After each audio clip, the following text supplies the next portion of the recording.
I'm Agent Scott. And I'm Cam the Provocateur. And we're from the Spy Hards Movie Podcast. That's right. And you are listening to Pods Like Us, the podcast that has a license to thrill.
Hello and welcome to Pods Like Us. I'm Martin Quibell, known to my friends as Marv, and this time I am joined by the president of Meeting House Productions, who have produced over 600 hours of content, and can't you tell that I've looked on IMDb, for TV and other distributors such as MTV, Food Network, Discovery, and Sky Television, as well as many others.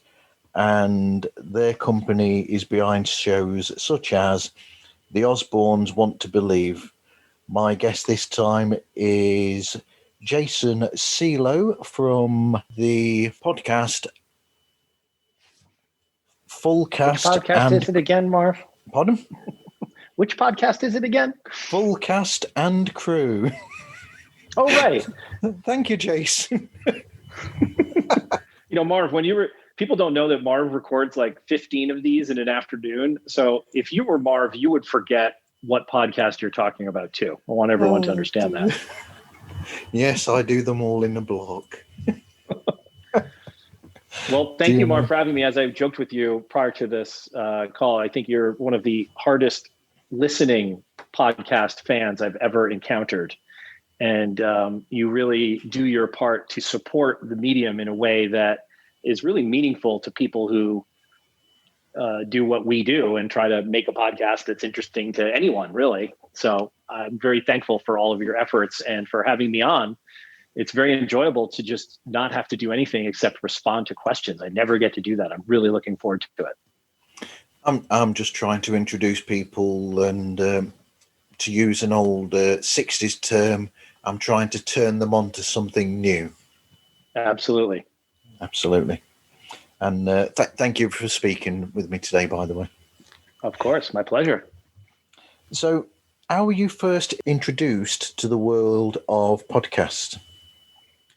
Well, for us, it came about kind of, as you noted, we are a production company based in New York City in the States.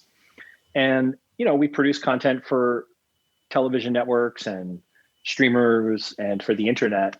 And at the time, a couple of years ago, it really started because, podcasting was becoming a big business, I'll say, even though I think only the top, 1% of podcasts probably generate any income whatsoever. But it became apparent that this was something that, as a production company, we should learn how to do. We should learn the do's and the don'ts of the medium, because it may become relevant to either a series that we're producing. But also, I think for me, it kind of rapidly became just an outlet for something that we don't get to do at work a lot, which is kind of talking or producing something that we want to talk or produce. A lot of times in our business, you have to go to networks with your hat in your hand and you have to pitch them a series or a television show or an idea, and you have to hope that they like it enough to help you bring it to reality. Whereas, with podcasting, there really is no barrier to entry other than a learning curve and some technology depending on how well you want things to sound. And so it first started as kind of an extension of our production company. And for really the first year of the pod, my co-host, Chris Kapiniak, really did all of the production work and all of the heavy lifting in terms of the technical side of recording it and editing it. And then, of course, in my position as president of the company, I get to be blissfully unaware of how much time and effort that really was taking Chris. and ultimately that just became too much for him to do, in addition to his regular job duties at the company and his other career as an actor and performer.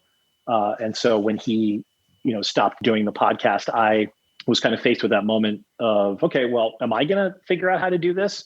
And Chris was very generous in sort of patiently answering all of my stupid questions about how to use Audacity and how to edit and do all of these things. And so really in the second life of the show, it's become a hands-on creative outlet for me at a time in my kind of professional life when I don't really do that so much anymore. I manage the company that produces things, but this is something that, weekly or whenever I can get motivated to do an episode, it gives me an opportunity to make something from the ground up. And I really unexpectedly have come to really appreciate that. Yeah, I'm bringing this in a bit sooner than intended, really, but it's changed shape technically since Chris left. It's become a completely different thing altogether. Such as recently, I really enjoyed that episode where you met up with those two friends that you'd had from years back, where you were reminiscing about old times when you were you all lived together or shared a place together, and that it's fascinating. It's turned into a program where sometimes it's a bit more about what you remember and those things, such as when you're going on about the Rockford Files and Columbo, they are important in your background and made you the person that you are. And you can see that through the shows that you're making about these subjects. Yeah, absolutely. I think it's in some ways, it's a progression, right? So you do a bunch of episodes and eventually, it takes so much time to really put together an episode and to do the research on an episode that I think inevitably, if you're like me, who essentially was, the kid who was in the last row in the classroom and was kind of only interested in what he was interested in, then I'm only going to be gravitated towards episodes that interest me. And the podcast sort of takes on a different proportion when you think about kind of what you want to talk about and what moves you. And I think I've found, certainly in the pandemic time, that, it's great to use it as a vehicle just to kind of put on the record, for example, that version of how important Chris and Roy, the two people you just referenced in our Live at Pompeii episode, were to my life. And to be able to realize, and I only realized it, I've realized how important they were, but I only realized that it had a connection to a specific movie very, very recently before asking them if they wanted to participate and do the episode. And once I kind of remembered that, oh yeah, like the reason we went to Roy's house that afternoon, we were 15 years old in 1984, was to watch Pink Floyd's concert documentary Live at Pompeii. And with that connection, it then became an opportunity to have a conversation with them about memory and about, like I said, putting on the record, that this was a special time in our teenage life. And I didn't really care at the time or expect that anyone else would particularly respond or appreciate to it.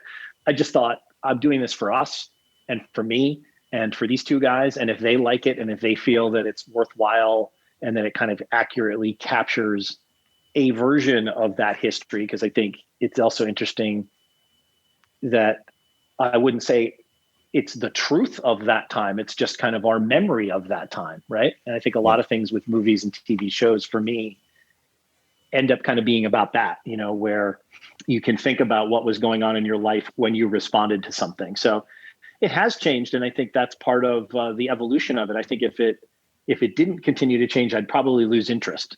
So I don't know where it goes. I know that there's some other episodes that just appear, and that I kind of reach out to people and say, "Hey, I'm thinking about this. Would you like to come and talk about this with me?" And I think it will become a mix of those things. I think there's opportunities to talk to different types of people, to talk to people within the industry. And sometimes I feel like I should do that, or even like I want to do that. And then other times I think just sort of reflexively, I want to stay out of what I always kind of jokingly call the podcast industrial complex, and not talk to the same roster of people that everyone else talks to about the same things. I guess if it works, quote unquote, and there are really no metrics for success in this medium for me, other than, am I proud of the episode, and does it kind of glimpse at something I hoped it would when I wanted to do it? So that's part of it. Kind of, where does it go? What do we end up talking about? What am I interested in? And what are the other things that I'm moved by in movies and TV that I want to devote an episode to? But at the same time, when you're making that program, it shows a truth that in media of all forms, there's a sense of nostalgia with some things, where with music, like I said, with film, with television shows, you'll have like, if there was a program that you watched with your father or your mother or somebody, if that program suddenly comes on the television and you're watching it, it might almost transport you back and remind you of those things back then. And it's I think it's a truth for everybody that you've got these things in your life that that remind you of good times, shall we say, which like that Live at Pompeii episode proves, for yourself with your friends. And when you're talking about the Rockford Files, you bring up occasionally memories of when you watched that when you were younger as well, because was it watching it with your dad or something? Hold on, let me just turn this phone off here. Sorry. Please leave your name and number and a message. Thank you.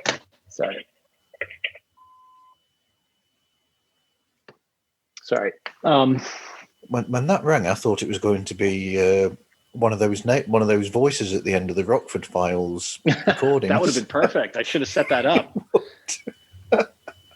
Yeah, the Rockford Files was sort of an episode that I thought about for a long, long time, because the time in my life when it was kind of relevant to me was a couple of years after college.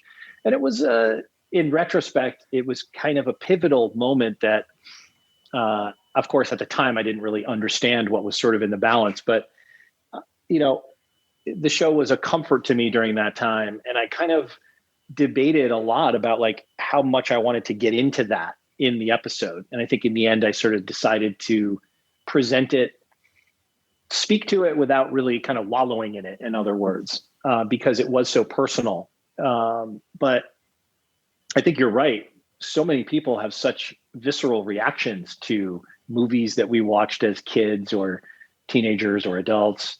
And those types of movies and those types of experiences, to me, are more important than whether that movie or TV show is quote unquote good or not, right? Yes. A lot of times if you do a podcast like Full Cast and Crew, you inevitably are confronted with, do I like this or not?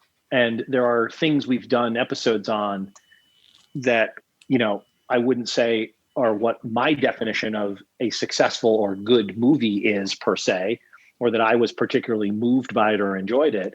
There are movies that are so bad we love them for that reason unto itself. And there are other ones that sort of mean things to us and to our guests outside and beyond any kind of subjective analysis of whether it's quote unquote good. So I'm less interested in that and in saying, this thing sucks. I don't think that's a worthwhile use of anybody's time.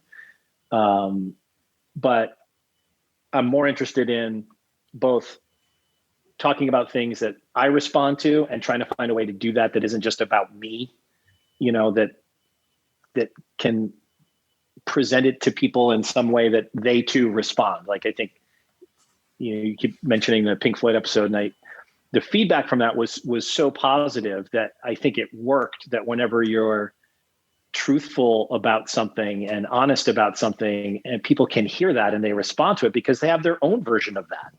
You probably have your version of a movie like that. I think, you're a big music fan. Yeah. And so songs from your teenage years, I mean, they have such resonance and importance, and music particularly is designed to evoke an emotional response. That's what music is. And really that's what TV shows and movies are too. So I like that. I like that link. I like those connections to those things. And, I also try not to lose sight of the fact that this is not a, monumental work of art unto itself. It's something that ultimately will probably be of interest only to, a small group of people. But I think I've found and done enough episodes that the people that respond to it are a community of people that I really like kind of checking in with on Instagram and seeing their comments and seeing what they post about. It's kind of like there's a group of people that do like the podcast, and then I like what they do as well. Yeah. And I think that's one of the things that the medium can do for people is it can help you find a little small group of your people in this otherwise pretty, useless morass of social media, right? Yeah. Facebook is kind of like you're there with all of the people that you're already friends with. I've really found on Instagram with the podcast feed on Instagram that's more introducing me to people that I don't know and probably will never meet. And that's been cool. That's been an unexpected, benefit of the podcast. Absolutely. And going back to that point that you made about the audience that you have, I think, there's a place for the big, shall we say, production of, the Joe Rogans and all this sort of thing. There's a place for that, obviously. But I think one of the good things about podcasting is the fact that it is, I remember somebody said on one of my previous shows, is it something like, I can't remember, but basically it's about that, as we pronounce it in the UK, niche. I think some people say it niche, but it's that niche audience that are looking for that specific thing that they can't get anywhere else. And that's what I think podcasting is best at, is finding those little small, it's almost like if you imagine the metaphor of you're walking along and you're just looking into these little caves for what you're specifically looking for, or in a pigeonhole, and you'll suddenly find one that suits you perfectly. And I think that's what podcasts do the best, personally. Yes, I agree with you. I have almost zero interest in any corporate mass-produced podcast. Yep. For that reason, like I can get those people talking about stuff. I can watch them on TV. Maybe I consume some of that there, but I am absolutely not interested in that tier of podcasting. It just doesn't really speak to me, except if it's someone, a filmmaker or an actor who I'm particularly interested in, and they happen to be a guest on something. But I agree with you. Even when the biggest stars are on a podcast talking about things, it just doesn't have the immediacy as a conversation that you can get in a really good niche podcast like you're talking about. When people are doing something they're really into and doing it to entertain themselves and other like-minded people, that to me is what that's what the medium is about. It's not about the top 1% of podcasts that garner 99% of all podcast listens. But that said, I don't really listen to a lot of other podcasts, to be honest with you. I listen to, maybe like The Daily when the subject interests me from the New York Times. And I have a a sports radio show here in the States that releases its radio show as podcast episodes every day. And that's a wormhole type show that has a whole world of references and audio drops that are specific to the show. And that sort of appeals to my interest in things where you have to do the work, to quote my guest, Michael Chernus, on our Big Lebowski episode. I like things where you have to do the work. I like things that have a self-contained language and kind of body of knowledge that you have to acquire over time. So bands, TV shows, movies that lend themselves to that is what I'm interested in. Absolutely. So, are there any favorite memories that you have from either television or film that, just any memories that, just are like favorite memories, shall we say? Yeah. I mean, I think, and I've probably mentioned this same set of them on the podcast over and over again, but there are, there's the first time I remember seeing the movie Brazil, Terry Gilliam's Brazil, at the York Square Cinema in New Haven, Connecticut, when I would have been in high school. I viscerally remember, the experience, not so much of watching the movie, to be honest with you, because I think it was so mind-blowing and immersive, but I very, very much remember the act of leaving the movie theater and kind of walking around the streets at night with that movie in my head. I have that for a lot of movies like that. The movies where I was really moved by them, I remember the minute specifics of where I was and how it was the first time I saw it. That's a movie that I have that reaction to. 2001 is a movie I have watched probably more than most other movies in my life. Blade Runner 2049 is a movie I saw 5 times in the theater when it came out, and I remain blown away and interested in that movie to a very large degree. I just listened to a very long podcast interviewing all of the audio department heads from Blade Runner 2049, which was really fascinating to listen to. So yeah, I mean, I love that experience of going into a movie theater and having that dawning sensation that, wow, this is something amazing. And this is, that feeling that it feels like it was made just for you. It's so ticking all of the boxes. Yeah. Recently, I had that with Once Upon a Time in Hollywood, which is a movie that really just spoke to me on a cellular level. It's kind of about all the things I'm interested in the podcast in a way. It's about an era of Hollywood. It's about a collision of eras. It's about the myth and the reality of Hollywood and movies kind of coming into jarring juxtaposition.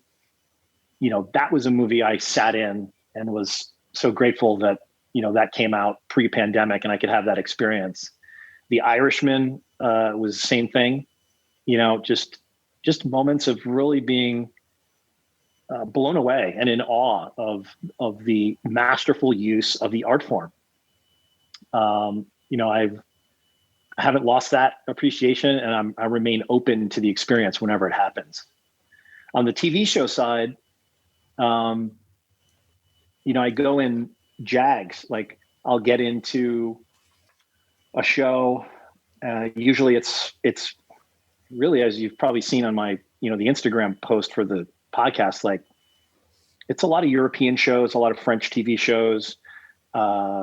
Gomorrah was something that really just blew me away. All 4 or 5 seasons, I think, that I've been able to see.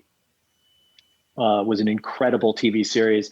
The Bureau, the French television series, those shows really set the bar for me on a TV series. I don't really watch a lot of scripted television. I don't really watch anything on TV in the States. And if I don't find something like that, and I'm kind of not watching sports or something else, then I tend to go back to something like right now. I'm just kind of involved in a rewatch of all of the Rockford Files, and there's so many of them. I'm still only halfway through season 2. I've been doing it for a couple of months. So I tend to watch that way. Well, there are shows like that where you just have to watch them again, aren't they? You know, that are just so perfect, shall we say? I mean, I keep thinking of, but then again, I'm going on this nostalgic thing again here because I've not really seen it since when it was first shown. So, will I be let down if I ever watched? Would I be feel let down if I watched Starsky and Hutch again, or would I love it now as much as I did back then when I was 8 or 9 years old and watching it with my two older brothers? You know, there's that Yeah, but side to it as well. It's true, Marv, but at the same time, I think that's part of it. It's like there's episodes of the Rockford Files that are terrible, and I'm watching them now, and I'm like, wow, this one didn't work. And then there's an episode that kind of comes out of left field, and you're just blown away at how good it is for its era and the writing. But I don't think any of that takes away from it, because I don't think anything is or is supposed to be great all the way through all the time. And I don't think that's what being a fan of something is. It's really about you can watch something on so many different levels, and so I know that feeling that you're talking about, and there are things that I probably wouldn't rewatch because I'd be a little bit afraid of losing touch with the memory that's in my mind from watching it the first time. I think we can all think about movies that we sat through and we were blown away by at the time. And then if we kind of watch them 20 or 30 years later, maybe they would seem juvenile or unmoving. And some of those memories you want to keep and preserve, It's funny. I've been, we have a 9-year-old daughter, and she's on her third round of being obsessed with the Harry Potter books and the movies. And it's fascinating to watch her kind of navigate through the books, which she most recently listened to all on audiobook, which is something that didn't exist when I was growing up. Yeah. And that's a certain experience of a book. And then I had read all of them to her over a period of a couple of years when she was younger than she is now. And then in watching the movies, which is one of the rare series that sort of managed to get it right in the transformation from book to film series, the casting, it's still so impressive every time I have an opportunity to watch a bit of one of these movies with her, just how right they got it. That's so hard to do. It so rarely happens. There's so many examples of books that I loved growing up or love now that they turn into movies or TV shows, and they just miss something. They miss the essence of it, or they miss capturing the characters.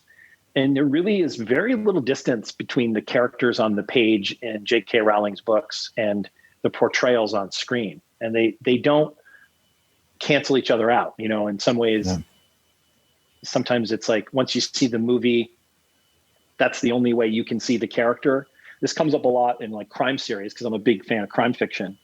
Yeah. And when I've liked books in the Reacher series, for example, by Lee Child, that's one thing. And then when you hear that Tom Cruise is being cast as Reacher, who in the books is a 6'5", 265-pound ex-military mountain of a man, you're aware that Tom Cruise does possess kind of this essential quality that Reacher has, even though he physically does not resemble him whatsoever. Yep. But those books I read for enjoyment when I like them, and I'm not attached to that character. But for example, Michael Connelly's Bosch series of novels are books that I very much admire and like. And I actually haven't watched any of the series that they've made because I really like those novels a lot. And I'm attached to the character in the novels. And I can garner from the TV series that it's different. He went to a different war than Bosch did. And, Bosch is a Vietnam War veteran in the books. And in the TV series, because he's played by a younger actor, he's a veteran of the Iraq-Afghanistan war. And that's a small change. But when you really love a book and you love a character, that's a big change. The Rebus novels are books I've always loved, Ian Rankin's series. Yeah. And there's various iterations of those brought to screen, which I like and I will watch, but they don't get in the way of the character on the page for me. Yeah. Were you not? I don't know if surprised is the right word for it, by the slight change to the story of One Shot for the first Reacher film?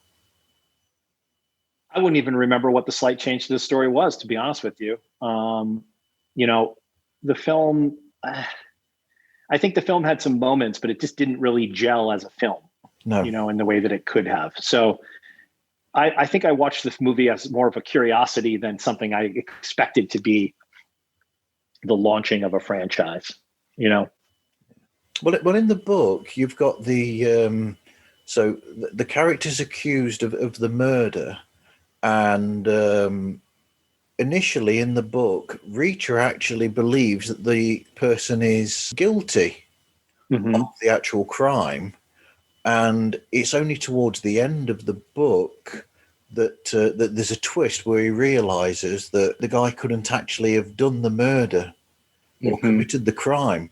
Whereas in the film, Reacher believes from the very beginning that the person in question wasn't guilty of it. So, in a sense, you've lost that sort of potential twist, which works for a lot of good films. Have a really good twist in them. I mean, I'm a big fan of Hitchcock, so he likes the twist in films. So, I just thought that.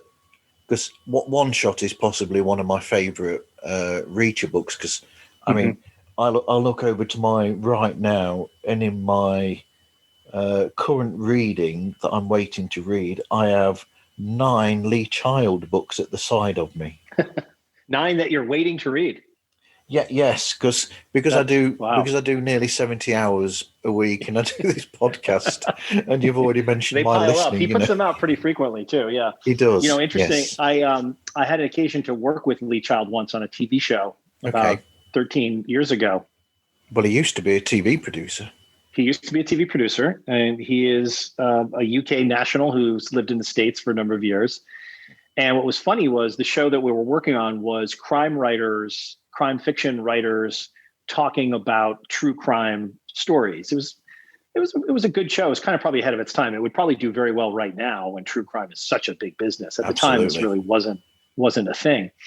But what was fun about it was as a crime fan myself, I was able to get a few of the people whose books I really liked to be part of the show, just as an excuse to be able to interview them and meet them and talk with them a little bit. And what was really funny to me was Lee Child is Reacher. Absolutely. And by that, I mean the qualities that Reacher has as a character, his intelligence, his sort of unerring belief in himself, his decisiveness.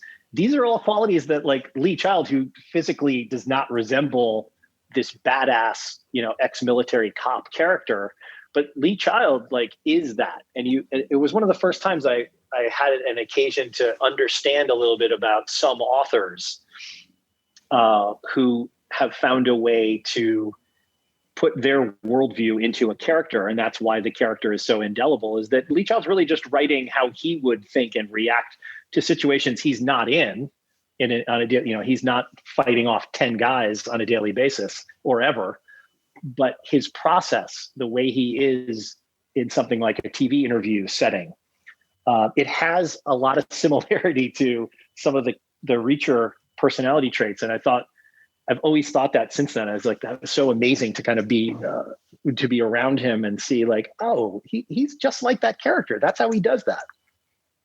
Absolutely. I mean, I've heard interviews with him, and I've thought that when I've listened, I've thought that there is that he's put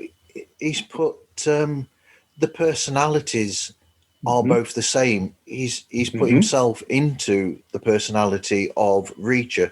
It's just, for want of a better word, or better phrases, is just exaggerating slightly that character, shall we say?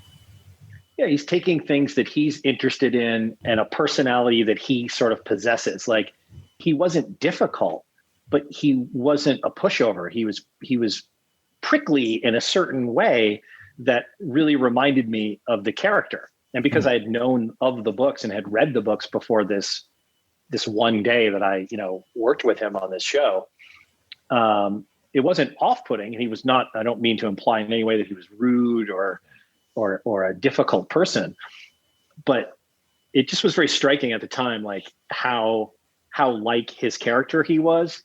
And I know I've met and talked to other authors who aren't anything like these characters, but I think in the crime fiction world, particularly, I think it's more of a thing that sometimes these recurring characters really embody a lot of the qualities and interests. Because if you're Michael Connelly or you're Lee Child, the fun of the books is in part that they get to go and figure out and learn how these things would occur in real life. And the research and the investigation, or an Elmore Leonard famously, who employed a person to do a lot of this digging to get the facts and the verisimilitude down. That's why those authors wrote series over 20 or 30 years that continue to resonate, because they do the work. And someone like an Elmore Leonard has such a specific tone and a sense of humor and an intelligence in the writing that we've talked on the pod many times about Elmore Leonard movie adaptations. And the ones that really work the best are the ones that managed to not just capture that, but kind of put it front and center, even as a filmmaker like a Steven Soderbergh is always going to make a Steven Soderbergh film. But, in Out of Sight, he made a movie very true to Elmore Leonard in a way that Elmore Leonard fans will appreciate and respond to. Absolutely. So I think that doesn't always happen when you're looking at turning a beloved series or a successful series of novels into a TV series or a movie. I think it's probably very rare. It's very rare to begin with that any TV show or any movie ever comes together and turns out to be superlative at all. That already is incredibly rare. And I think it's even rarer that the right matchup of everything comes together to bring something that we love to the screen. I'll be interested to see this new Reacher adaptation where they have cast someone more physically right for the part. And I'll be curious, because Tom Cruise did possess those Reacher-like qualities that really are the essence of the character. That's more important to the character than his size. But it will be interesting to see if the actor they've cast can manage to possess both. Because sometimes it takes them a couple efforts to get it right. Out of interest, you've mentioned Elmore Leonard, and I'll just say in passing that Elmore Leonard wrote the book that my favourite Quentin Tarantino film is based on, Jackie Brown. Jackie Brown. Yes. That's my favorite Quentin Tarantino film as well. And that's, to me, has the same quality going for it that Out of Sight does with Soderbergh, which is that Tarantino gets the tone of Elmore Leonard, but it's first and foremost a Quentin Tarantino movie. It is. And those two things really work well together, it turns out. And much of what I love about things like Columbo and the Rockford Files are also in the DNA of things like Once Upon a Time in Hollywood, Jackie Brown, films like that. So to me, Jackie Brown, which is in some ways like the least Tarantino of the Tarantino movies to date, but to me it's kind of the purest and the best of his movies, because it's paying homage to something that he really understands and loves. And the actors that he casts, so perfectly bring those characters to life in a way that's a forever watch movie for me. I would love to do that movie on the podcast sometime. Absolutely. I think in some ways it's almost like a pivotal moment in Tarantino's career in a sense, because it's like you've got the before Jackie Brown and then the after Jackie Brown. It's like it didn't completely change him from who he was in the films before as a filmmaker, but in a way there was a dip. He did sort of change slightly after that. I guess, I mean, I think it's kind of like we were talking about before, when you look at Once Upon a Time in Hollywood, it's such a personal movie for Tarantino. It comes from his experiences as a child growing up on the outskirts of Hollywood, in the 60s and 70s. And I think that the personal nature of his connection to the story is what makes that movie so special, and the ability, being Quentin Tarantino, to attract cast members like Leonardo DiCaprio, Brad Pitt, who are doing really, really impressive acting work to serve all of the things that movie is about. And I don't think it's any coincidence that that's the type of Tarantino movie that I respond most to, more so than something that is really disconnected from my day-to-day life. Some of the movies that he's made that just don't really land for me don't contain that same level of minutia attention to detail that I love in a Jackie Brown or a Once Upon a Time in Hollywood, where he's really the best positioned filmmaker we have to talk about Hollywood in orbit to itself, and what are the various layers that surround what people think of when they think of Hollywood.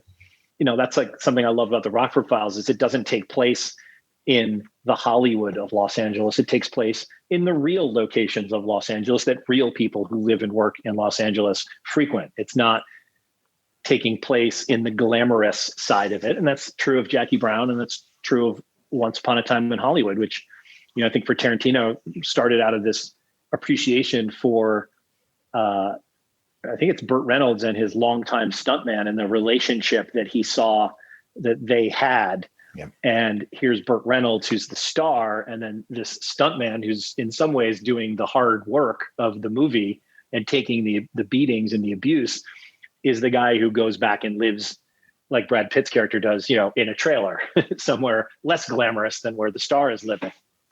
And in that relationship, you have so much about the whole construct of Hollywood and what it is. And that's I think what the brilliance of that movie is that it exists in that, and it contains scenes. One of my favorite scenes in Once Upon a Time in Hollywood is when the DiCaprio character has the Brad Pitt character over to his house to watch that show that he was on, like the army show that he was on, and the joy of the conversation they're having about how well done a stunt was on screen, and then kind of making fun of another stuntman who didn't do something very well, and Brad Pitt giving Leo's character some props for a particular look to the camera. Like, I love that scene.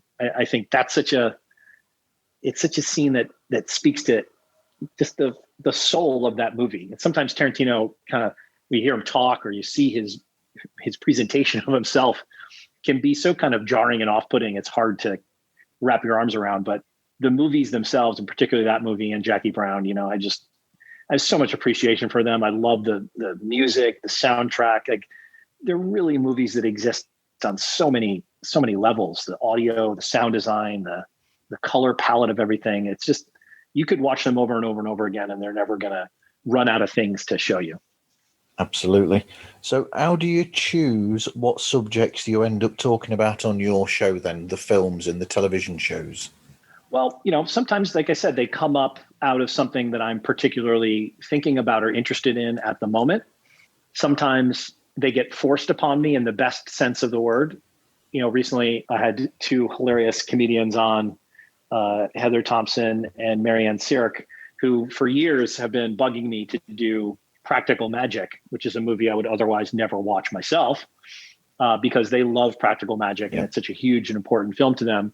And so, okay, I watched Practical Magic, which is one of those films that, doesn't personally speak to me, but I understand why they love it. And it's fun to do a movie like that from time to time, where someone is so forthright about, I want to do this movie. And I think if someone forces their way in a good way, I think as a podcaster, you like that, because it shows you that they're going to have something to say. And I'm interested in that when that occurs. I like when people sort of are like, I want to come on the pod and I want to do this movie. I say, okay, let's do it. You know, I've mentioned a lot of movies that I really love that I haven't done. And I think that's for a reason, like I haven't done 2001. I haven't done Blade Runner 2049. We did do Once Upon a Time in Hollywood when Chris was involved. But, those just would feel like such a massive undertaking to do justice to them. I'm not sure that I'll ever do those types of things. Yeah. Sometimes I go down a rabbit hole of a certain type of movie, and then I find something that sort of feels like a bit of a gem, or that really, speaks to me in a certain way. Sometimes it's just like people that I really like talking to that, have good ideas. My friend Rick Brown, who's come on a few times, has a lot to say about a lot of interesting films that I want to talk about too.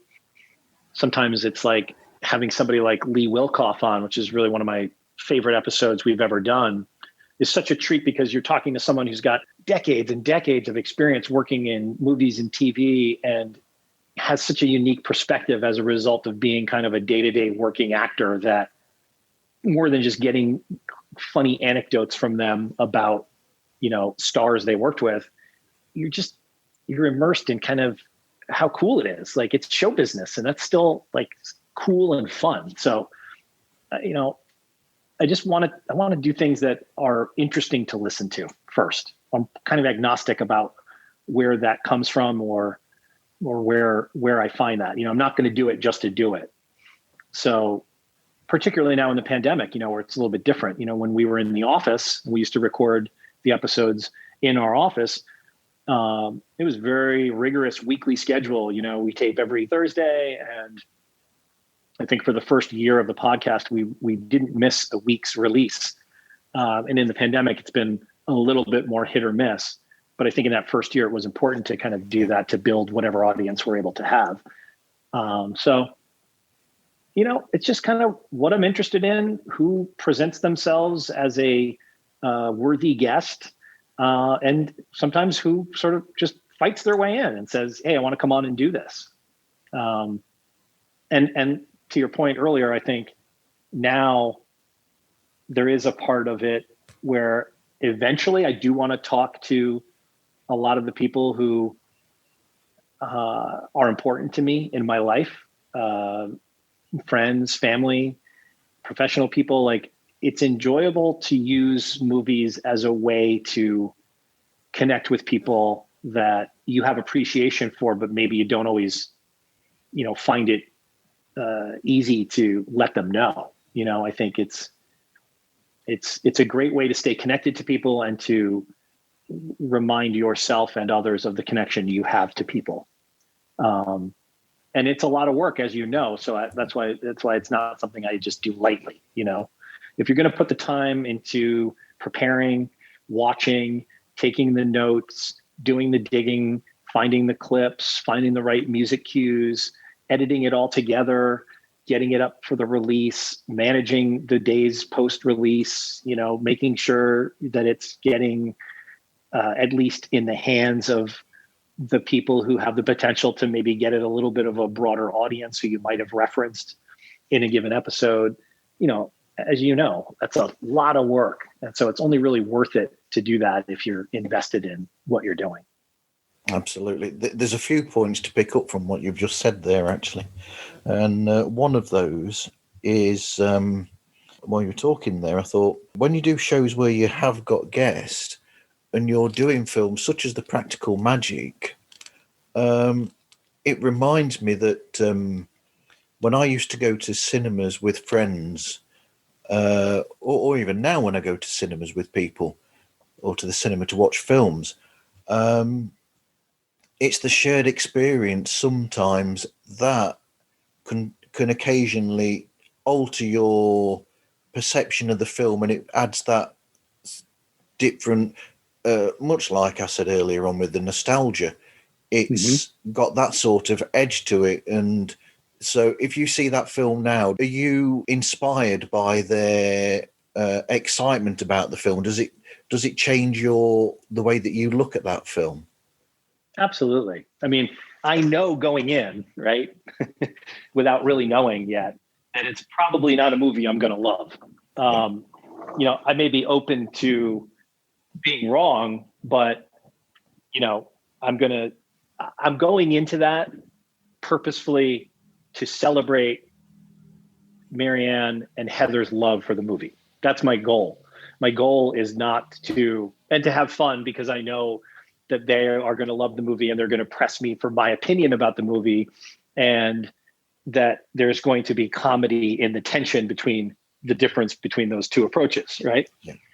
So with that episode, that's like, I'd had Marianne on the pod before to do Dirty Dancing, which was really funny, and another movie that she really responded to.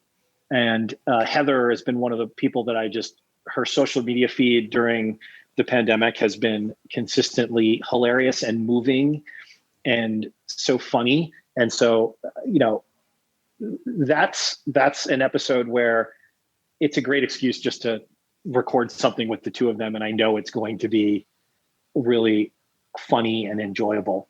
And when I'm watching that movie, I'm watching it kind of like, what is this? How did this come to be? And, I try to go down the rabbit hole of anything that I watch like that I'm not immediately grabbed by.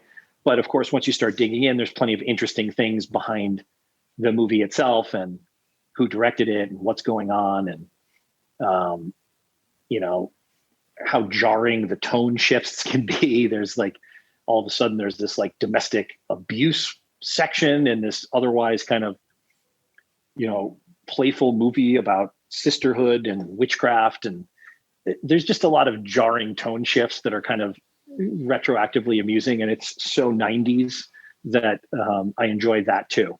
So I approach that type of a movie very differently than a movie that I'm doing because I love it or I have some connection to it. Do you think that in years to come, if you see that advertised on the television, it will remind you of that conversation and that recording that show? Oh, absolutely. It used to remind me that, those guys really want to come on and do that movie. Now, if I saw it on TV, I would very pleasurably revisit it for a few moments and think about the conversation we had about that section. Absolutely.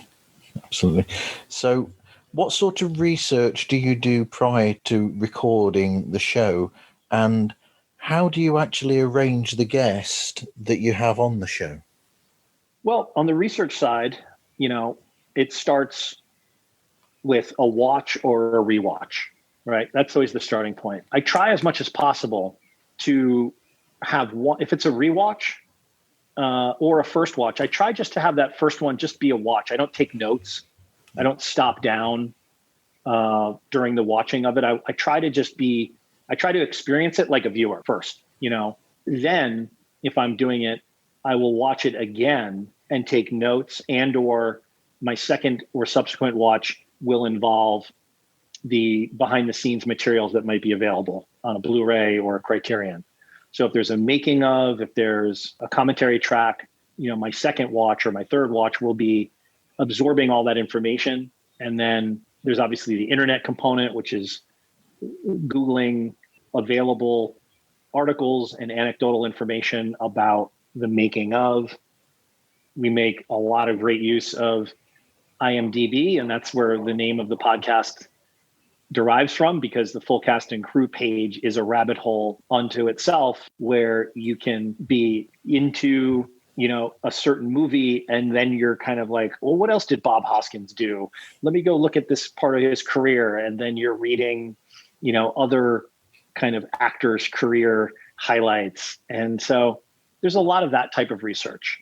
There's a lot of what's interesting about the making of the movie without that becoming too inside baseball for fans. Like, if that's a phrase, maybe you don't have that phrase in the UK, but in the States we say inside baseball when something is really for insiders. It's not for regular people. I never want to do that. I want to always try to bring forward the things that I think are interesting about the making of a movie. And if they are anecdotes, then they're just going to be great stories. Great stories about the making of movies. I think that's a thing that I love very much about movies and TV shows. And so when you have an opportunity to collect those or talk about those, I think that's always really fun for people to listen to. Yeah. And I think finding clips, finding people talking about the movie in a way that is also interesting for the viewer and maybe tells them something about the movie that they wouldn't necessarily get just from watching the film itself. So that research part, depends. If it's a film like Practical Magic, no offense, Heather and Mimi, I don't need to watch that more than once. And I don't really need to go much deeper than the Wikipedia page and the IMDb page, because those guys are going to do the heavy lifting of the fan part. If it's something that, I'm really into, Network that I did with Rick Brown, Bad News Bears that I did with Bernie Kaminsky, like these episodes take a lot more time, just because if you're going to do Network, you've got to do it justice, and you have to cover all the territory and the ground that the movie covers. And it's a lot, because it's a movie that does a lot. So I would say that's kind of that's the starting point. And then with the guests, I really don't get too much into like what we're going to do. I really just, if they're coming on because they have selected the movie, then I know, if it's Ted Jessup who's come on and is so entertaining and hilarious and is just a font of so many great Hollywood connective stories. I know that I've got to be prepared. I got to do my homework to know what he's talking about. But I also know that, he's gonna bring a lot of that content to the movie.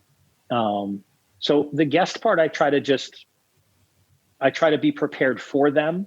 And I've learned to try to stay out of their way, and to make sure that you're hearing their voice as much as you can, which can be hard because I do talk too much, and I do get excited and have too many things to say. So oftentimes in the editing, I'm trying to repair some equilibrium to a conversation that maybe my enthusiasm was overtaking, or, maybe the guest had a lot of things to say towards the tail end of an episode, but, maybe didn't say as much in the beginning. And it's my job to kind of go back and make that more of a conversation than maybe it was in the recording. But as you'll know, in the editing, your job is really just taking out ums and ahs. How many hours do we spend doing that as podcast editors? My God. Yes. Yeah. And repeated words as well when you're trying to think of what to come up with next. Exactly. Yes. So people always say like, wow, you made me sound so smart. I'm like, oh, no, you sounded that smart. And then to myself, I'm like, you sounded that smart because I took out every that you said in that, hour and a half conversation. Yeah. And the 4 I's that you came out with while you were trying to think of where you were going to go from the I. We could all use an editor. Trust me. If in daily life we could have a podcast editor kind of following us around and sort of just cleaning up everything before it came out of our mouth, probably the world would be a better place. Sometimes we could do with people to do that to stop us from coming out with things in the first place. Exactly. Yes. Oh, I mean, there are some definitely like cringeworthy, moments sometimes that you're happy to save yourself and others from. And I do think that, you have a responsibility to your guest you have to make them sound good. I think it's kind of a sacred responsibility. If you're doing a podcast, you have to protect the guest. Yeah. Because you want a free-flowing conversation. But a lot of times, in a free-flowing conversation, especially with people that are in the business in one way or another, when you're listening back, you're going, I probably should cut that out for your benefit. I'll give you a funny example. I had an actor come on and he told some amazing anecdotes about the intensity of his youthful auditioning process, including one time when he picked up and threw a chair across a room at an audition with a very influential casting director in New York. And it's a really funny story. And it's a story that he's telling against himself. He's like, look how crazy I was. And when I was putting the episode together, of course, for the podcast, I was like, this is gold. This is an amazing story. But he's a working actor. He has a career. And I thought, I probably should take this out because it's just not worth any potential blowback to him. And so I think I reached out to him and I said, hey, that's an amazing story, by the way, but I don't think I can use it. I think we should probably take it out. And he was like, yeah, you're probably right. Even though he was perfectly willing in the conversation to tell me all the gory details about it, I think that's your job, is to make sure that you're not creating problems for people, because not everyone, has a podcast or goes on podcasts all the time. And you've got to respect that. And you have to help the guest and help the podcast by editing them carefully. It's a sign of respect as well for the guest, the most recent episode that I put out, which, like I've said to a couple of other people, is a twist on my usual. I've talked to a podcast listener as opposed to a podcaster. Mm-hmm.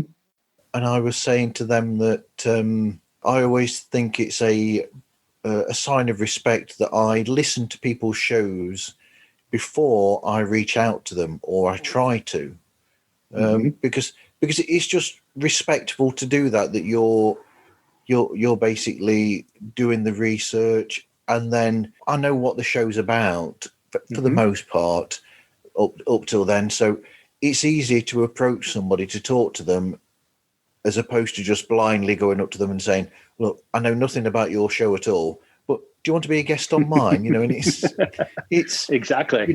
Well, there's for this, that's probably, you just described probably what 95% of most podcasts are, unfortunately, to me. I think there are people who make a virtue out of, hey, I'm going into this cold, I don't know anything. And that's part of how their conversational style works for them. But yeah, I agree with you. I think it's, if it's an actor who's coming on, then I have to, I feel like I have to do a lot of work to make sure I'm conversant in their career, and that it can go wherever the conversation is going to go.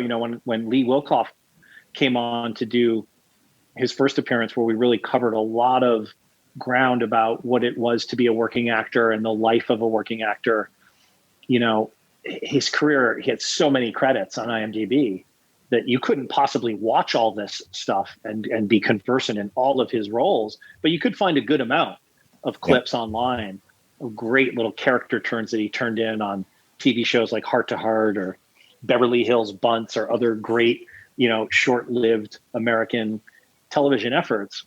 And I think it's your responsibility to watch and find as much of that stuff so that you just have that ability to reference and or kind of prod or nudge them in a given direction. So I agree. I think you have to do the work, and if you're not going to do the work, there's no point in doing the episode, which I think is why, as I've gone on, I release fewer episodes, which is partly pandemic related. It can be, work related, where if we're particularly busy, I just don't have the time to devote to the research, the recording, and the editing, all of which I do myself, aside from the audio mixing, which my incredible longtime audio partner, engineer Matt, who in the Chris iteration of the podcast used to have a more frequent shout out and interjection, which I kind of now realize I miss. I want him to kind of do that again. I'm going to prompt him to do that some more on some forthcoming episodes, because I always like hearing his perspective. He's in a totally different state than I am when we're recording. He's down south and we're up on the East Coast. So, I forgot what I was talking about, but that happens too. Do you know what? Even I've forgotten now. That means we're probably supposed to wrap it up, Marv. If we start forgetting. I don't know. I was going to actually say, from something that you said earlier on as well, with the rabbit holes. I found that as well, because I quite like the CSI shows, or used to, and then I'd sort of like watch programs or films, and I'd sometimes think, oh, I wonder what this person has done or what this person has done. And then the CSIs to the production, you've got William Fink, who was behind, who worked on Columbo. He's worked on CSI and he's worked on Columbo and what else has he worked on? He's worked on so many procedural police shows, and yet it's easy to get lost in those rabbit holes and to just think, oh, what's that person done? And you can spend hours and hours literally on IMDb or other sites looking all of these things up. So I can see where you're coming from with doing that. I can see the fascination. Well, I mean, I think that's the interesting thing is that if you're interested in a particular era of movies, let's say, like I like movies from the 70s. Yep. American movies from the 70s is a particular interest that I have. Once you start getting into that and you start really watching the important ones, and then you get to the tier of, maybe movies that aren't as well known, but are as equally, if not more influential. And you start to learn who the cinematographers are, who the production designers are of a given era, who the directors are, and then also the actors, because acting and supporting actors and lead actors, like they have moments and decades that they are representative of, and you start seeing them in a bunch of different movies once you start watching movies of an era. And I've always been attracted to and love, what we called growing up that guy.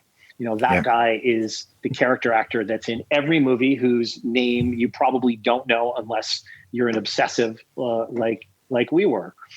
And that's the fun of that is in coming to understand that that's what a career really looks like. If you want to be an actor, that type of career is probably, if you're extremely lucky, what you could aspire to. It's not being Tom Cruise, it's not being Brad Pitt. That's not really a realistic career for an actor.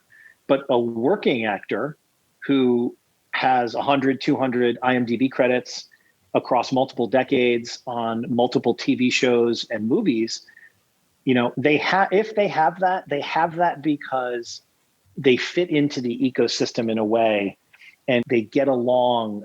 People are happy to be around them. They're reliable. They're dependent. They show up. They're prepared. It's a job for most people in the industry. It's a job. It's not a lifestyle. And so I think the actors that I appreciate the most are the ones who put in that work and have that career, because it takes a lot to do that, a lot more than most people know. And yeah, it's easy work compared to people that do different things for a living. I get that. But at the same time, if we're in the context of just talking about movies and Hollywood or various film industries, that's what I'm interested in. Longevity. I'm interested in people that figured it out, that made it work for themselves, that carved out a specific character actor niche. Like, that's so fun to kind of go down those rabbit holes and see where it leads. Absolutely. I mean, one person who people might know that has a career that's sort of like that, but is a bit higher profile than that, would be someone like, I was talking with Martine Jean, who does the show Film Bug, and she does film production as well, and she's just started going into directing as well for the first time. And we were talking about one of her guests made a film, and one of the co-stars of it in a lesser role was Tony Todd. And that guy, I mean, a lot of people He's exactly the kind of guy. A lot of people know him by his name. I mean, most of these people you won't know by the name. You'll go, oh, it's that guy there, and I've seen him in this. And you'll do it all the time. You'll watch a program and you'll go, I'm sure I've seen that person in something. What have they been in that I've seen them in? And Tony Todd is almost like, is ultimate the right word to use, but he's that sort of level where you'll see him, you'll know his name, but he has done so much work. You go on to IMDb, and that guy, his career is incredible. It really is. I mean, it's that's the career of 1% of the actors have a career like this. I think his career goes from about 1986 to the current day. And obviously along the way, he's had many iconic film roles. Like we did Candyman, which is a great movie to do for the pod because such an interesting story about how they made it. And such an iconic role for Tony Todd in Candyman. He's that guy, he's he's a pro. He's a pro's pro, but he's also a guy that if you do that episode and you put it on Twitter and you shout him out, he's going to reply. He's going to, Yes, absolutely. he's going to notice what you're doing, and he's going to say, hey, thank you, and that has so much to do with the longevity, I think. Yeah. I know I think I mentioned a Star Trek episode that he was in once. I don't know what your knowledge of Star Trek is. So the Deep Space Nine episode, The Visitor. Mm-hmm. I don't know if you know that one. I mean, I don't know it just on that alone, but I know that he did. He did Next Generation too, didn't he? He did. Yes, he did that as well. He's done a lot, and he's done. Wasn't he Worf's? Wasn't he like brother? Related to Worf? He was Worf's brother. Right? He was Worf's brother. I got to watch that episode. I bet that's amazing. Absolutely. He comes back in Deep Space Nine as Worf's brother a few times as well. Oh, I love that. Love that. In another episode of Deep Space Nine, there's this episode where they have an accident on the ship that they're on, and Cisco gets lost in time, and his son Jake is growing up through time, and during all these different periods of time as he's getting older, his father, Captain Cisco, keeps reappearing, but only for short points. And the older version of Jake Cisco, the son, is played by Tony Todd. Mm-hmm.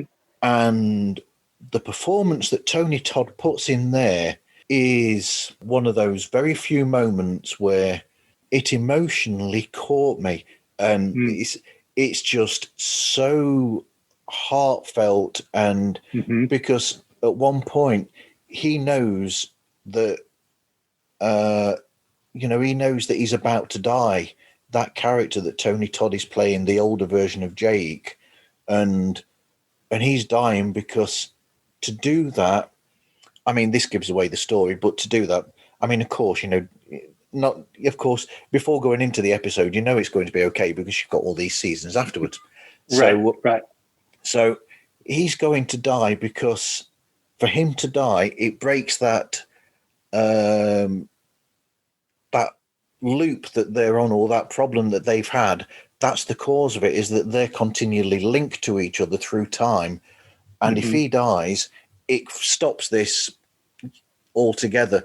But the emotion that he puts into that is incredible. So I posted about that episode being one of my favorite episodes of Star Trek. And you're right. Tony Todd immediately responded to that and thanked me for posting about it. And there is that.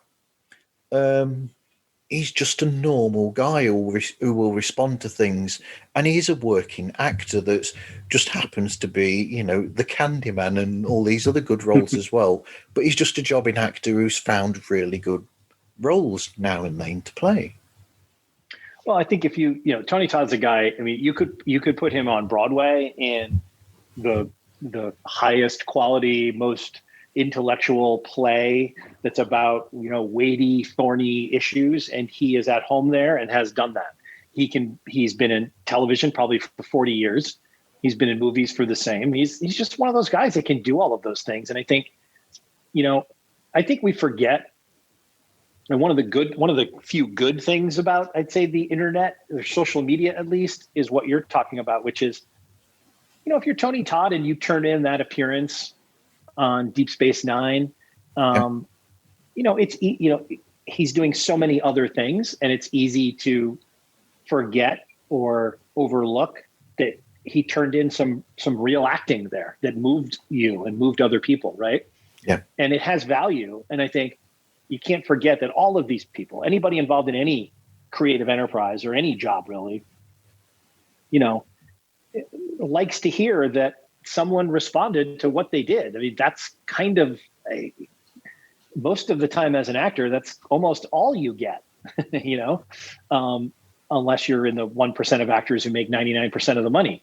So, and particularly when people make movies and directors, I've always found them to be more open to talking about and being receptive to people who are talking about the effort that they put into those movies, because it's almost overwhelming when you think about auteur directors like a Denis Villeneuve or a Fincher, when we did Seven, Soderbergh, Tarantino, all of these kind of auteur directors pay so much attention to so many little details that really most people watching the movie are never going to be aware of or pay attention to, but that has so much to do with why the movies work and are successful.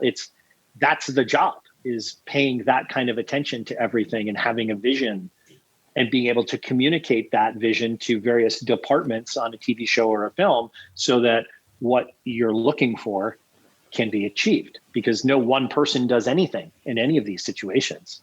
It's such a collective effort.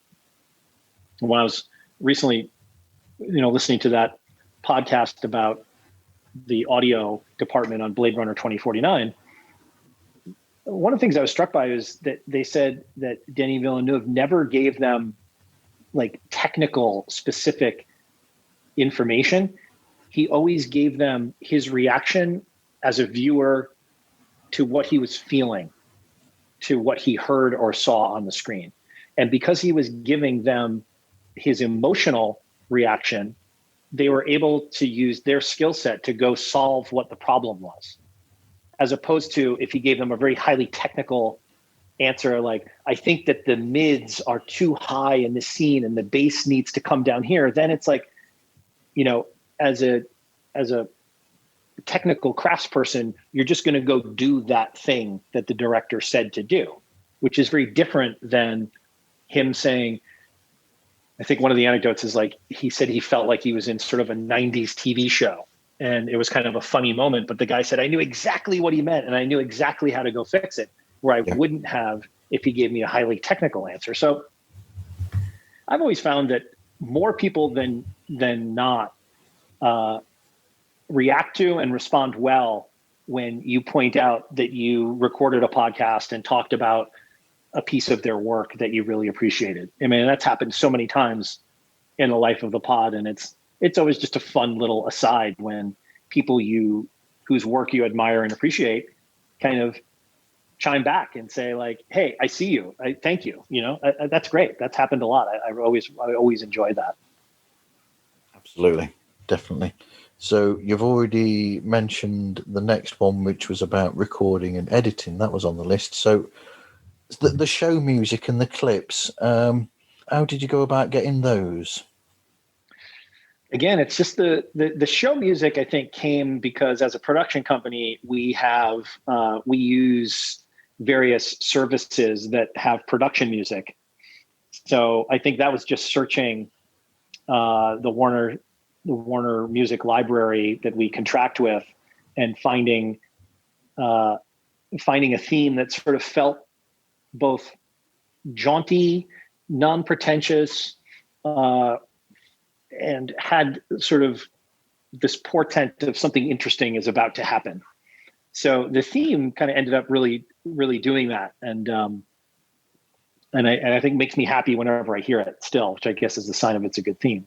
Yeah. The clips is one of the most fun parts and also one of the most time consuming and exhausting parts. So what I really enjoy is when I'm really engaged with an episode and I really want to layer it in with just the right references and just the right kind of moments to break up the conversation with just the right clip.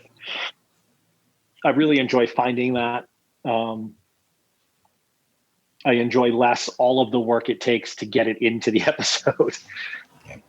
Although, again, engineer Matt does most of the heavy lifting in terms of making my bludgeon-like edits sound good in the finished product. But, I like finding the representative clip that tries to, because of course, we're talking about movies or TV shows, so you're missing at least half of the equation in that you can't see the clip. You can only listen to it.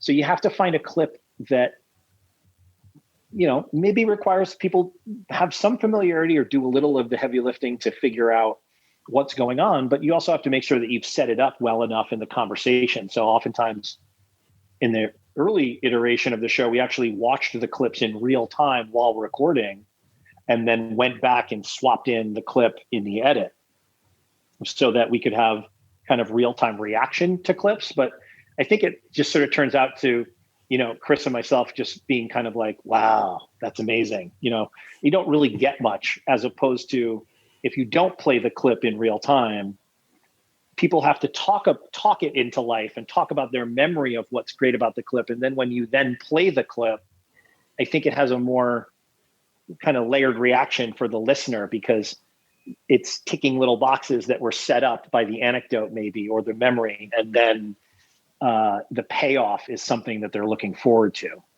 So there's a lot that goes into like the selection of just the right type of clip and the representative clip when it's a movie that has so much going on and you really want to help the person understand what was amazing.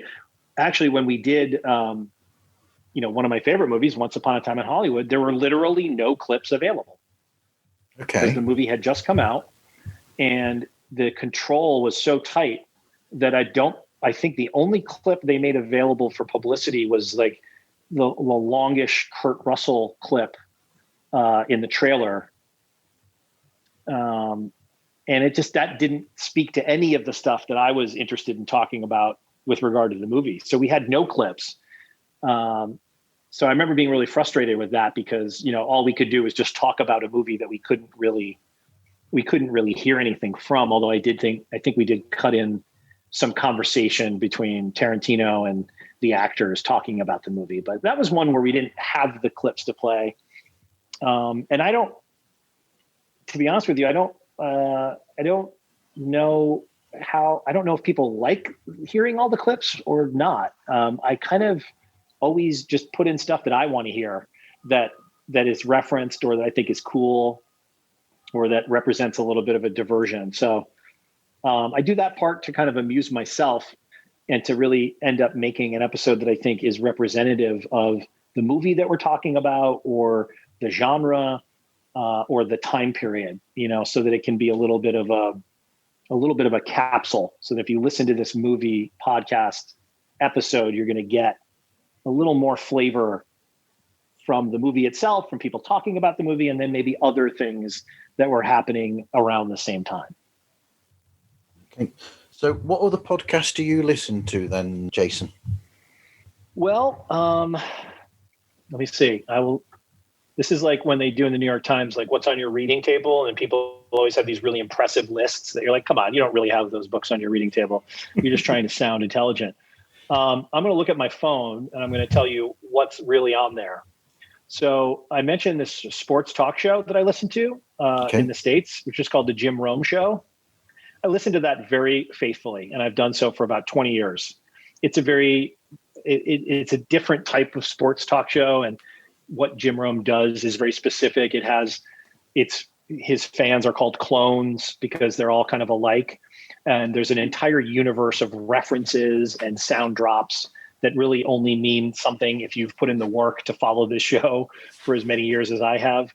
I listen to that all the time.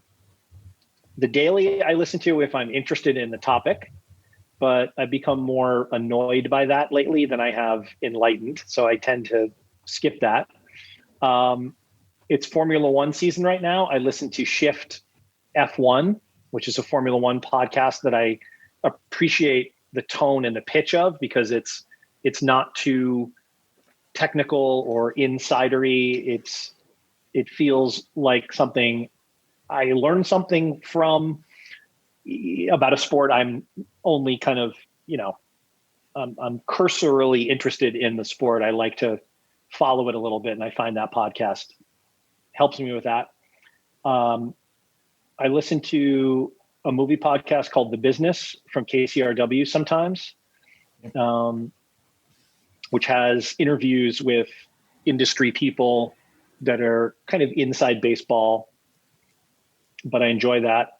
And I'm currently enjoying the Soundworks collection, which is where I listen to that Blade Runner 2049 episode, because I think I have a particular appreciation for audio people, and listening to audio people talk about movies that they worked on is kind of its own thing.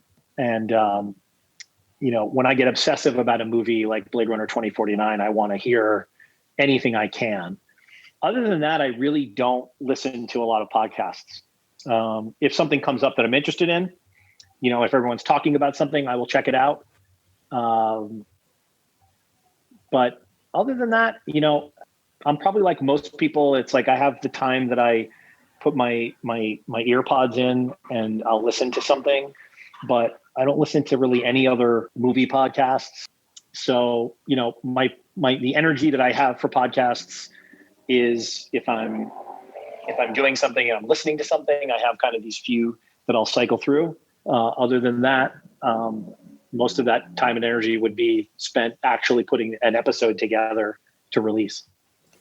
Okay. What advice would you give to people starting their own podcast? Make sure it sounds good, and don't do it unless you think you have something to offer that, again, not listening to a million podcasts. It's both easy for me to say and hard for me to say because I don't have any illusions that anybody listening to Full Cast and Crew is getting anything there that they can't get in a million other TV and movie podcasts. When we started doing it, as I said, it was kind of an exercise in like, let's learn how to do this. And hey, I like movies and TV shows. That's probably a good thing for us to do because we're a production company and we make that stuff.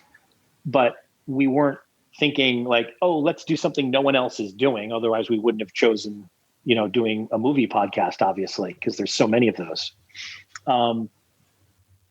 But I think the thing that I heard early on was you got to have good audio quality.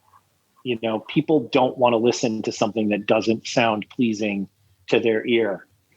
And so taking the time to learn how to edit, or if you're going to use your own money to produce something, make sure, and there's numbers of ways you can do this affordably, have someone do an audio mix for you. It will make all the difference in the world for a business that's about one listener at a time. Like literally you're going to build your audience through one person at a time who finds your podcast and then is going to tell other people about it. Yep. Don't have ads. Don't be a part of the podcast industrial complex. Do it yourself. Interest yourself. And have fun with it. Okay. So where can people find your show and get in touch with you? Well, they can find it wherever they get podcasts. Okay. Apple Podcasts, or Google, Spotify, anywhere. Just search Full Cast and Crew Podcast and you'll find us. And if you find us, really follow the show on Instagram at Full Cast and Crew, because that's really where the footprint of the show lives. That's where you can find posts from current obsessions or rabbit holes that I'm going down, whether they're episodes or not. And when we do have episodes released, that's where you'll hear about them and see other related content. And that's also where I post selected images from my extensive collection of 1970s and 1980s American TV Guide magazines. Yes, I've seen those. They are magnificent.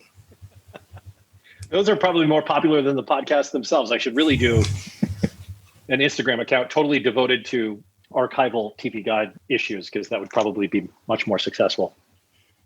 You could actually do video footage, but instead of it just being video of you doing the show, you could have pictures of these this memorabilia that you have. Yeah, perhaps.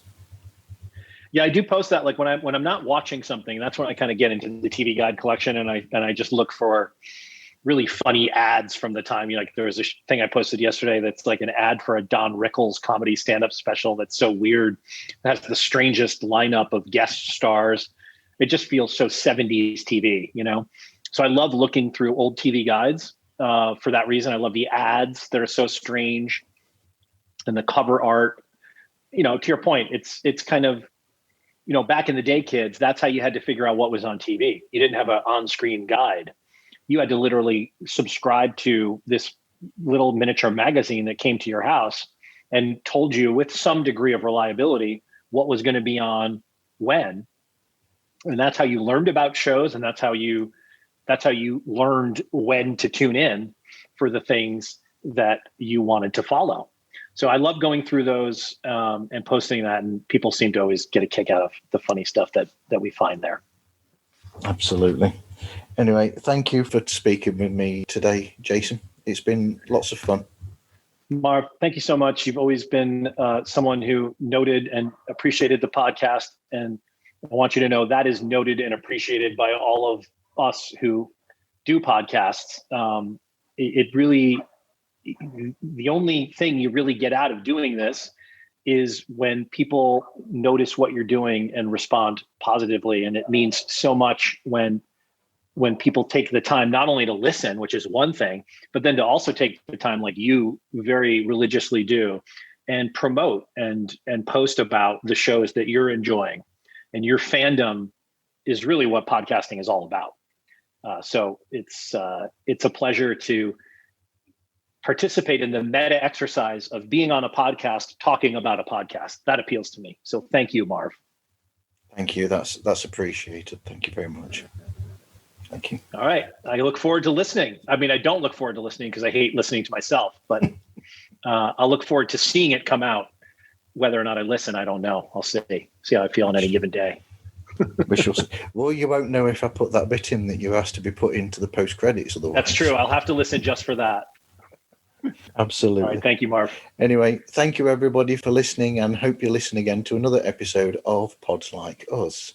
And everybody follow Marv on Instagram too, because that's where you get all the good information about all the actually good podcasts. So I want to throw that plug out for you there too, Marv. Thank you. I'll keep that in. I keep forgetting to mention my own show and where to find. Yeah, mention your own show, Marv. Got to self-promote here a little bit. I know it doesn't come naturally to all of us, but that's what you're here for. I'll do it for you. Thank you very much.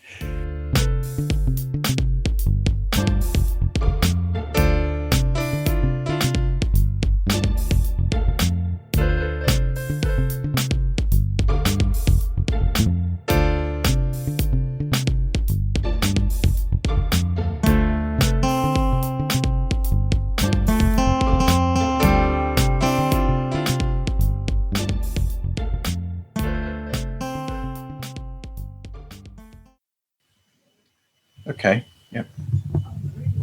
Martin. Hello, Jason. Can you hear me? Yeah, I can hear you. Yep. How are you doing? I'm doing fine. How are you? I'm doing well. Thanks for making time for me today. Thank you for making time with me. Brilliant. You're the hardest working man in podcasts. Only when I've got the time. And you're a very hard-working man at producing television and these other things as well. Try to, yeah. That's all part of the backstory here of how we ended up doing the podcast. So I'm sure we'll get into that. Yes. Yep. Let's jump right in. Go ahead. Give me the interview. I love being on the other end of this because I don't have to do any of the work, and no one ever asks me anything. So this is like a real first time enjoyable experience for me. Unless you're able to record your own end and then send that to me in case we have any problems. Yeah, I think I am. I think I can do that. It says recording. I don't know if that's for me or you. On the Zoom, that says that's just for me on the Zoom. Yeah. Or just for my Zoom, isn't it? Yeah. That way, if there's any cutout, then at least you've got the clean signal then. Or the clean recording. Let me see. Record a separate file for each participant. Yeah. Yeah, I think it's recording. Anyway. All right, okay, because I'm also recording on Reaper at the same time, you see, mine. But okay. That's all right. Yep, it's fine. When I was doing the research, me and my other half were chatting, and she says, Food Network, is he the guy behind Re? Alas, I cannot take credit for that. No. Alas, he cannot take credit for that. We did a Food Network series a few years ago called Dessert First, which was based on the concept that our chef always decided what she wanted to have for dessert first at a restaurant, and then ordered her meal around what she planned to have for dessert. That was the high concept we came up with. Very fun show to work on. We ate a lot of desserts. Lovely. Oh, I like dessert. Yeah, Dessert First. They made that show. No, I don't. where the chef decides what dessert she wants, and then everybody has to make that dessert. That sounds cool. We should have I Yeah. don't think I've got that. No, That there's a sounds- lot of shows that we get that we don't get in Food Network UK that you get on Food Network Probably, yeah. US. It's a shame, really. You know, It's a whole other world. Well, in the streaming world of Discovery Plus, you probably can get everything Died, now didn't because that's changing. Diners, Yeah, that's a good drive-ins, point. dives, we Yeah. die, don't we? yeah, we could probably do with less diners, drive-ins, and dives, and more of these other things, maybe. We might try. Yeah, if you end up, I don't know. I think it's on in the UK, the streamer Discovery Yep. Plus. I know they tested it there. It's on Discovery Plus. A lot of our shows were on that. Nancy. Yeah. Dinah, Yeah. But I'll mention all these, and Jason will say no. Like Nancy's, is it Farmhouse Rules and things like that? No, I haven't heard of that. Although, I mean, I do watch a lot of UK programming on my own, which I have to seek out through various means, through Acorn TV or ordering DVDs or things of that nature, because that's a particular affinity that I have. Yeah, and a strange one recently is the change to Disney Plus for the UK, Mm-hmm. because we have a separate service that's part of Disney Plus called Star, That's right. and Yeah. that has the That has Fox, the cricket, doesn't it? has all the pun. Cricket. I don't know about cricket. I don't know. But Yeah, I think well, maybe. I was trying to watch. The England-India Test match a few weeks ago, Okay. and it was only streaming on Star as part of Disney Plus, which we don't have that here in the States. We have Disney Plus, but I couldn't access Star. So, yeah, this is the world we're entering into. Is so many confusing content outlets, and I think people like us who love to watch interesting things kind of have to become proficient at figuring out where these things are, how to get them on our TV, how to reliably have them logged in so that, if I want to watch something on Apple TV or Amazon Prime or Acorn TV or Netflix, you got to go to different places for all these things. And that's the world we're living in now. So it's a changing landscape for sure. There is something called Just Watch. Do you know that? Yes, I've seen that. I've used that to find where I can find things. And it's funny to me that in the world we're living in, it's not even easier than that. It's kind of funny that for all the effort, all of these multinational entertainment conglomerates put into supposed strategy for streaming, that it's still relatively difficult to find where to watch something. They don't really have that part worked out efficiently. And I don't know about you, like I end up buying a lot of things on DVD and Blu-ray, and especially region-free DVD and Blu-ray. And Absolutely. I guess, I gather when I post these things, people sort of make fun of me because I guess not everyone is still buying DVDs or Blu-rays, but there's many things. That's the only way I can watch something. It's just not available on streaming. So that's still a big component of my watch history is DVDs and all of those extra features that come with the DVD. I still love that stuff. I think somebody should start a business where they create a site that contains all the extras from Blu-ray DVDs that are unfortunately going largely unwatched in the streaming universe, because I haven't really seen those available for films that I know they're available on the Blu-ray or the Criterion, right? Like sometimes Criterion Channel will give you some of the extras, but like not necessarily the commentary track or other things that I find can be where you learn a lot of the kind of stuff I'm interested in and that I talk about on the podcast. Yeah, I keep meaning to watch the commentary for. I haven't seen the film personally. My other half, Louise, has. She's seen Jerry Maguire, and that one. They have a fascinating commentary track on that, where as well as hearing them, you've got a box in the top right-hand corner, and you can see them all sat together, Love actually doing the commentary. That's brilliant. And I that would want to see that. That is a fantastic idea, that being able to watch them watching the film and responding to watching the film and doing the commentary. That is a really clever idea. I think that one of the things that it always occurs to me when you kind of get into movies and TV shows the way that I like to get into them, and I like to hear about all the behind the scenes anecdotes and stories, like there's so much more going on behind the scenes in the making of anything than there is in the thing itself sometimes. Yet there isn't really quite enough avenue to really talk about that unless you seek out kind of very specific podcasts that either have or feature or look for that type of information. You know, I mean, in Full Cast and Crew, we're not really conducting a lot of original interviews with people involved behind the scenes as much as we are, or I am, trying to go and find interesting clips of people talking about the things I'm interested in and then cutting them into the episodes accordingly. Because that's kind of what floats my boat. You know, I want to hear that behind the scenes stuff. Like in the recent Rockford Files episode, we heard from Mike Post, who composed that and so many other famous TV show themes. And I'd never even heard Mike Post talk before.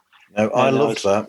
I really enjoyed that. To hear him talk about that and how he came up with various ideas for the theme. And I love all that stuff. I hope we don't lose that in the streaming world because, you know, people are just watching the thing itself. And I guess that's where, you know, podcasts come in, and people like yourself coming in who are such avid consumers of podcasts, like creating an audience that wants to hear that stuff is part of the reward. You know, since there's really no financial reward, the only reward, as it should be, is finding people like yourself that sort of say like, hey, I like this. I like what you're doing. I enjoy listening to it. You know, it's a very personal thing to ask someone to give you 45 minutes or an hour of space between their ears or in their car. And, you know, as you well know, probably better than anybody, probably the vast majority of things don't really make the cut, you know, that they're either not produced well enough or they just don't have an interesting enough angle or POV to make it worth your time, because you're working, you're listening to podcasts, like you need to be getting something out of it as a listener, right? It's got to be entertaining to you, which is something I try to think about as much as I can. Absolutely. I think we ought to go into the show now. Okay. It's great. So we'll go for it now then, if you're comfortable. Yep. I'm comfortable. Thank you. It's an orange juice, isn't it, darling? You've not put any vodka in there or anything? No? Thank you. Somebody asked me that last night on the show. They said, because they would do their show with video, and they said, are you drinking a screwdriver? And I said, no, it's orange juice. As far as you know. As far as I know. If it gets too light-hearted, then we'll know differently. Yes.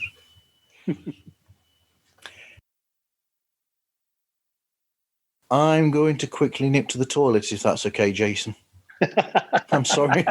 As long as you promise to leave that part in, Marv.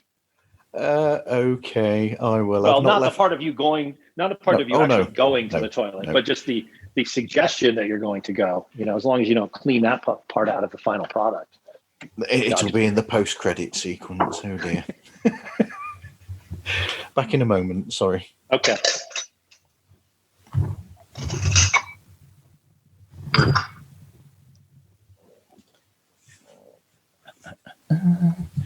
Mute that so that you can't hear me. Thank you for that.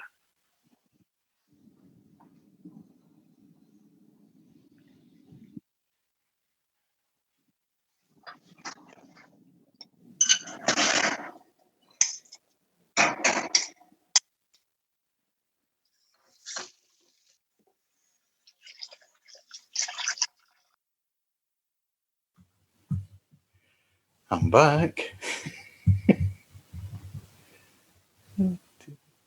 All right, let me just finish chewing here, Marv. Sorry. That's okay. Yeah. All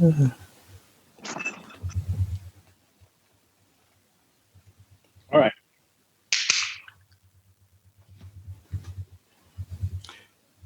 Okay. You ready? Yeah. Good to go. Yep. Okay. So, Okay, Marv. is there anything that we need to pick up on, or do you think that we got everything? I think you got more than enough. Just, when you edit, be kind. I think we've got a very good conversation going there. Very good. I really enjoyed it. Thank you. Me too. I like it when people go off onto tangents and it just becomes a conversation and flows naturally. Absolutely. I like that. Yeah, there's no other reason to do it, really. No, but they're the most fun moments. Well, it's been really fun, Marv. Like I said, I never get to do this. I never get to be on this side of it. So, man, I appreciate it. Thank you so much for having me on. Thank you, Jason. I'll catch you very soon. You take care. All right. You take Stay care safe too. out there. Bye. Best to Louise as well. Thank you. Thank you, Jason. I'll let her know. Everybody knows Louise. Everyone knows Louise. All right. Take care, Mark. Bye-bye. Thank you. Take care. Bye.